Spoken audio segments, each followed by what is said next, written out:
Now today we are going to discuss the important topic of option Greeks. Option Greeks which are denoted by delta, gamma, vega, theta, right, and rho. ये कुछ ऐसे option Greeks हैं जो option की price को affect करते हैं. So there are some factors which affect or which change the option price. Now those factors are termed under the category of option Greeks. Greeks इसलिए क्योंकि ये सारे important Greek variables हैं. Greek variables which are denoted by delta, gamma, theta, rho and vega. तो कुछ ऐसे factors होते हैं जैसे volatility of the share. Volatility जो भी उसमें fluctuation आ रहा है वो fluctuation को denote किया जाता है volatility से. उसके इंक्रीज या डिक्रीज होने से ऑप्शन की प्राइस भी इंक्रीज या डिक्रीज होती है. इसी तरह से इंटरेस्ट रेट्स के इंक्रीज या डिक्रीज होने से ऑप्शन की वैल्यू भी इंक्रीज या डिक्रीज हो सकती है. Similarly time of expiry is also an important factor which affects the option price as well as the spot price of the underlying asset. जो भी अंडरलाइंग एसेट है, जो भी स्टॉक के बारे में बात हो रही है, जिसकी ऑप्शन परचेज कर रहे हैं, उसकी स्पॉट प्राइस इंक्रीज या डिक्रीज होने से भी ऑप्शन की वैल्यू पे फर्क पड़ता है. स्पॉट प्राइस के इंक्रीज या डिक्रीज होने से ऑप्शन की वैल्यू भी इंक्रीज या डिक्रीज हो सकती है. So as I told you, these are some of the most important aspects which bring a change in the option value, change in spot price, right, change in volatility of the stock. Similarly, time of expiry और change in interest rates. इन सारे terms को categorise किया गया है option Greeks में. जैसे कि सबसे पहला ऑप्शन ग्रीक है डेल्टा. नाउ डेल्टा क्या बताता है? डेल्टा शोज और delta measures the rate of change in option value with respect to the change in the spot price of the underlying asset. इसका मतलब है किसी भी अंडरलाइंग एसेट या किसी भी स्टॉक की प्राइस चेंज होने पर ऑप्शन वैल्यू कितना इंक्रीज या डिक्रीज होती है वो मेजर किया जाता है डेल्टा से. Right, so delta measures the change in the option value with respect to the change in the spot price of the asset. फिर उसके बाद एक और ऑप्शन ग्रीक है gamma. Gamma measures the rate of change in delta with respect to the change in the spot price. Gamma second derivative है जो कि delta के अंदर जो चेंजेस हो रहे हैं उनको मेजर करता है. Then we have the third option Greek which is vega. Vega ये बताता है, vega measures the change in option price with respect to the change in volatility, कि वो फ्लक्चुएशन या मूवमेंट कितना चेंज ला रही है एक ऑप्शन वैल्यू के अंदर, वो वोलेटिलिटी को मेजर करता है वेगा. उसके बाद आता है rho, RHO. Rho measures the rate of change in option price with respect to the change in interest rates. And the last one is theta. Theta measures the rate of change in option value with respect to the change in time of expiry. तो ये सारे option Greeks हम एक एक करके discuss करेंगे. सबसे पहला ऑप्शन ग्रीक है और सबसे इंपॉर्टेंट भी वो है delta. As I told you, delta measures the rate of change in option value with respect to the change in the spot price of the underlying asset, कि उस स्टॉक के price के चेंज होने पर option की value पर क्या फर्क पड़ेगा ये मेजर किया जाता है डेल्टा से. राइट, तो just look over here. Delta, now it measures the rate of change of the option value with respect to change in the price of the underlying asset. उस पर्टिकुलर स्टॉक की प्राइस increase या decrease होने पर option की value पर क्या फर्क पड़ रहा है, वो कितना इंक्रीज या कितनी डिक्रीज हो रही है, ये मेजर करता है delta. Secondly, whenever the spot price increases, the delta increases, and vice versa का मतलब है whenever the spot price decreases, the delta of the option also decreases. तो ये ध्यान रखना है आपको, स्पॉट प्राइस बढ़ेगी तो डेल्टा भी बढ़ेगा, और अगर स्पॉट प्राइस डिक्रीज होती है, if your spot price decreases, the delta also decreases. Right? So delta, it is the amount an option price is expected to move based on ₹1 movement of the underlying asset. इसका मतलब underlying asset के ₹1 बढ़ने या घटने पर वो option price कितनी बढ़ या घट रही है, ये मेजर करता है डेल्टा। फॉर एग्जांपल, अगर किसी स्टॉक की स्पॉट प्राइस ₹1 से इंक्रीज हो रही है और अगर उसकी ऑप्शन वैल्यू 0.78 से बढ़ गई, राइट, स्पॉट प्राइस तो इंक्रीज हुई ₹1 से और जो ऑप्शन है वो ऑप्शन इंक्रीज हुई 0.78 से, तो इसका मतलब क्या हुआ, जो डेल्टा है वो हो गया हमारा 0.78। I repeat this example, what am I saying कि अगर किसी स्टॉक की स्पॉट प्राइस ₹1 से बढ़ गई और उसका जो ऑप्शन वैल्यू है वो इंक्रीज हुआ है 0.78 से, तो इसका मतलब डेल्टा की वैल्यू क्या हो गई है, 0.78। तो डेल्टा क्या बताता है, डेल्टा बताता है कि अगर ₹1 से किसी स्टॉक की वैल्यू बढ़ेगी या घटेगी तो ऑप्शन प्राइस, जो ऑप्शन वैल्यू है उसका अमाउंट कितने से इंक्रीज होगा या कितने से डिक्रीज होगा। So I repeat, delta is the amount an option price is expected to move based on ₹1 movement of the underlying asset। अभी एक एग्जांपल भी दिया था आपको कि अगर किसी स्टॉक की स्पॉट प्राइस ₹1 से इंक्रीज हो रही है और उसका जो ऑप्शन है वो 0.78 से इंक्रीज हुआ है उसकी वैल्यू, तो इसका मतलब डेल्टा की वैल्यू कितनी हो गई है, 0.78। सिमिलरली एक और एग्जांपल लेते हैं, अगर स्टॉक की प्राइस ₹1 से बढ़ी और उस पर्टिकुलर ऑप्शन की value 0.52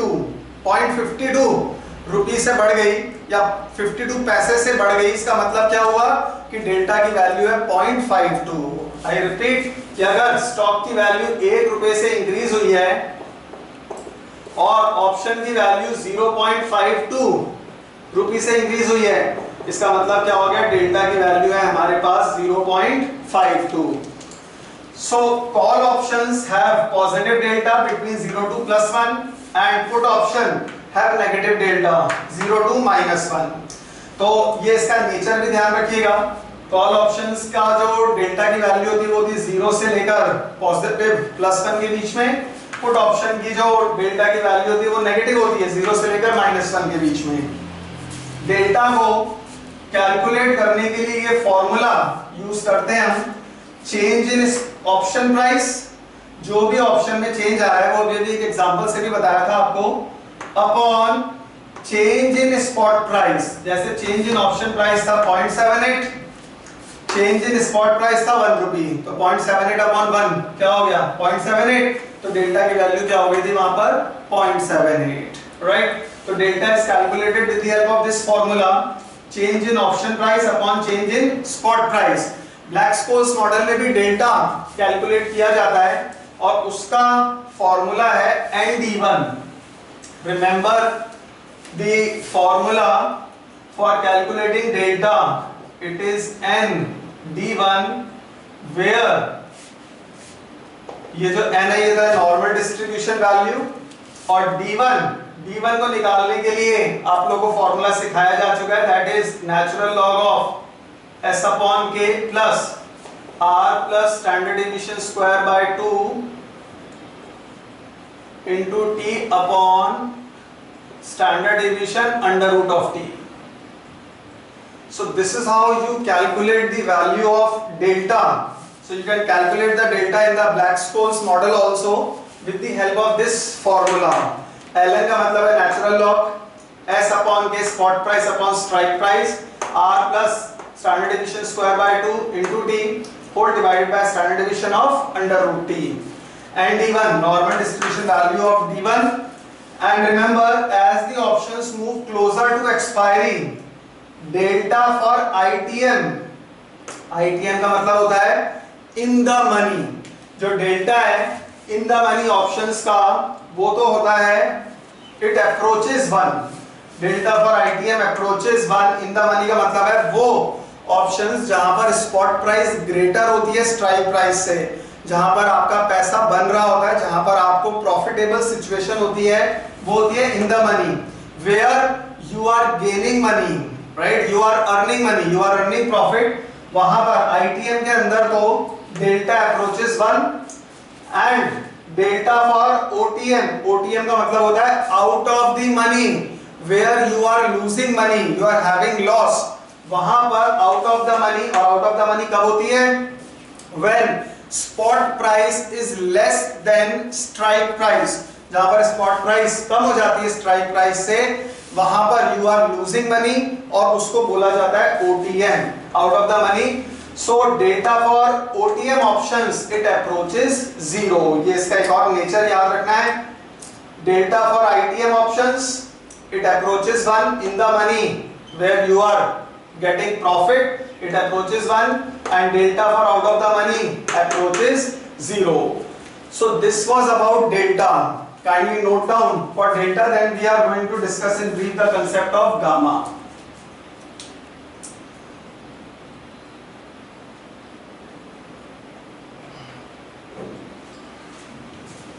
Okay, now remember, delta measures the rate of change in option value with respect to change in the price of the underlying asset. तो डेल्टा मेजर करता है change in option value, while gamma it is second derivative, it measures the rate of change in delta with respect to the change in the price of the underlying asset. Gamma क्या major करता है कि किसी भी stock की या किसी भी अंडरलाइंग एसेट की अगर प्राइस चेंज हो रही है तो उसमें डेल्टा किस डिग्री से चेंज हो रहा है, किस एक्सटेंट से चेंज हो रहा है, ये मेजर करता है gamma. So gamma measures the rate of change of delta.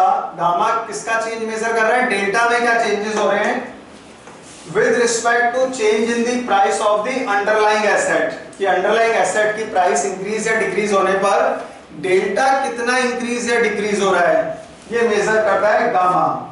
Gamma is the second derivative, ये भी अभी आपको बताया गया था, फर्स्ट डेरिवेटिव है डेल्टा और सेकंड डेरिवेटिव है gamma. And remember a high gamma, अगर गामा की वैल्यू हाई है, it indicates significant changes in delta, right, it indicates high changes in delta with respect to change in the price of the underlying asset। अगर gamma की value high है, इसका मतलब delta बहुत तेजी से इंक्रीज या डिक्रीज होगा with respect to change in the price of the underlying asset। कि स्टॉक की स्पॉट प्राइस स्टॉक की स्पॉट प्राइस इंक्रीज या डिक्रीज होने पर डेल्टा बहुत तेजी से इंक्रीज या डिक्रीज होगा अगर उस पर्टिकुलर ऑप्शन का गामा हाई है। While the opposite case happens when there is a low gamma, अगर गामा की वैल्यू लो है, it indicates that delta also moves very slowly when the spot price of the underlying asset changes।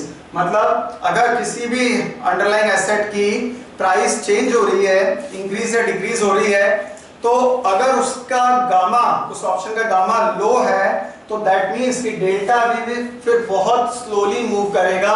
If the gamma is low, the delta will also move very slowly, while the vice versa happens when the gamma is high, it indicates high changes in delta whenever the spot price of the underlying asset changes। अगर spot price increase हो रही है तो उस particular security का delta भी बहुत तेजी से बढ़ेगा अगर उसका गामा हाई है, और अगर स्पॉट प्राइस डिक्रीज हो रही है तो उस पर्टिकुलर सिक्योरिटी का ऑप्शन वैल्यू भी तेजी से डिक्रीज होगा अगर उसका गामा हाई है तो, और गामा लो है तो फिर उसके अंदर चेंजेस भी धीरे धीरे, चेंजेस भी स्लो ही होंगे, वो भी बहुत कम डिग्री तक होंगे डेल्टा के अंदर।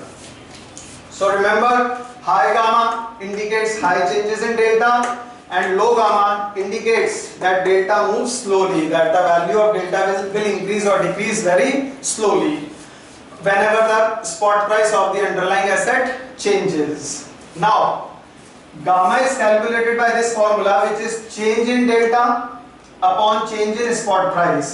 Delta का formula था change in option price upon change in spot price, और गामा का फॉर्मूला है change in delta upon change in spot price, क्योंकि गामा किसमें चेंजेस को मेजर कर रहा है, डेल्टा के अंदर। गामा सेकंड डेरिवेटिव है जो केवल ये मेजर करता है कि डेल्टा में क्या चेंजेस हो रहे हैं जब भी स्पॉट प्राइस इंक्रीज या डिक्रीज हो रही है उस अंडरलाइंग एसेट की। Now gamma is positive for long positions, long मतलब जहां पर आप बाय कर रहे हैं वहां पर गामा पॉजिटिव होता है, and gamma is negative for short positions, gamma negative होता है whenever you are selling the quantity, right. तो gamma measures the change in delta whenever the spot price of the underlying asset changes. So I guess the concept of delta and gamma is clear to you. Delta measures the rate of change in option value whenever the spot price of the underlying asset changes, while gamma it measures the rate of change in delta. ये second derivative है जो delta के अंदर जो changes हो रहे हैं उनको मेजर करता है whenever the spot price of the underlying asset changes. So we started with option Greeks and we will continue with these option Greeks which are delta, gamma, theta, vega and rho. These are all Greek terms, that is why these are called as option Greeks. और ये वो factors हैं जो option की value को, option price को affect करते हैं, राइट। ऑप्शन की वैल्यूज अफेक्ट किनसे होती है? स्पॉट प्राइस से अफेक्ट होती है, टाइम ऑफ एक्सपायरी से, इंटरेस्ट रेट से, वोलेटिलिटी से। इन सब फैक्टर्स को कैटेगराइज किया गया है ऑप्शन ग्रीक्स के अंदर, and we have just discussed two option Greeks delta and gamma. We will continue with delta, gamma, theta and vega as well as rho in the coming lectures.